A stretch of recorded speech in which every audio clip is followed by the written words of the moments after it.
Hey guys, welcome to Tutorial Guru. Today we'll be learning how to pin a message in WhatsApp group, and now let's dive right in. Now to pin a message on WhatsApp group, first open up your WhatsApp, and after that open the chat box of the group on which you want to pin a message. So you can see guys, this is a demo group I had created just for a demo purpose. So in order to pin a message in WhatsApp group, first enter the message which you want to pin. So I'll be just typing a demo message and send on it, and after that the message will be sent, and tap and hold on it.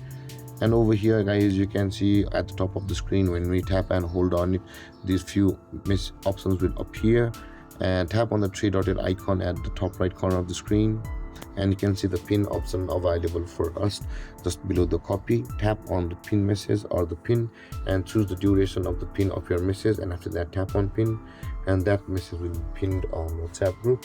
And guys, this is how to pin a message on WhatsApp group. And if you have any confusions or questions regarding the topic, feel free to comment in the comment section below, and don't forget to like, subscribe and hit that bell icon for more videos. Thank you for watching guys. Peace.